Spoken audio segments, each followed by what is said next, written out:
Well, I think the main reasons, perhaps the most important, is because it's evidence-based. Найважливіша причина, я думаю, є в тому, що це є метод, який має докази ефективності. So if you want to be sure that you're doing something with your patients that is likely to be effective, then CBT gives you that assurance because there is a great deal of research that shows that it's an effective treatment. І оскільки ми хочемо справді допомагати нашим пацієнтам, бути впевненими, що те, що ми робимо, їм допоможе, то є велика кількість досліджень, які вказують на те, що КПТ справді є ефективним. Second, I think, because it has what we sometimes call face validity. In other words, to most patients, it seems to make sense. It's a model that seems like a sensible one. It's not very airy-fairy and philosophical. It's quite practical. Друга причина, я думаю, полягає в тому, що сама модель КПТ, сама суть терапії КПТ є дуже зрозумілою для пацієнтів. Вона не є надто філософська, надто запутана, вона в цілому доволі проста і зрозуміла. Third, I would say, because it's an immensely flexible model of psychotherapy.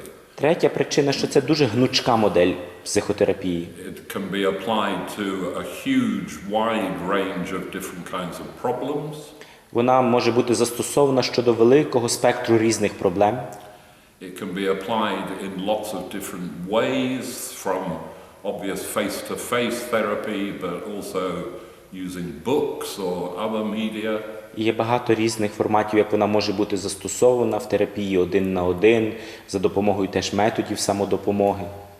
And it can be applied in many different settings, from very short-term therapy, even in some variations where the total contact with the therapist may only be a couple of hours.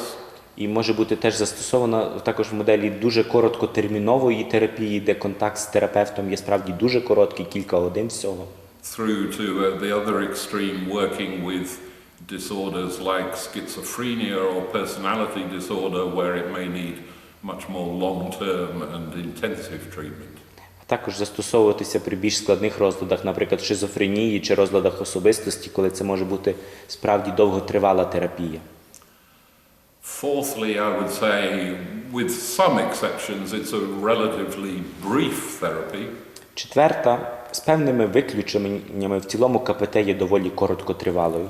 And therefore it's very cost effective for patients or for the state, if the state is paying for it. Тому вона не є настільки дорогою як для самих пацієнтів, так і для держави, коли держава є замовником послуг. And therefore one can treat a lot of patients successfully with relatively limited resources. І це є справді цінністю, що можна допомагати пацієнтам, маючи при цьому доволі обмежені ресурси. And then lastly, I would say, because it's fun and it's interesting and it's satisfying. І останнє, що це справді це дуже цікаво, це захоплююче і це приносить задоволення. I mean, I've been practicing CBT for 30 years. Я практикую вже 30 років КПТ. And I still learn new stuff all the time. І я цілий час довідуюсь і вивчаю щось нове.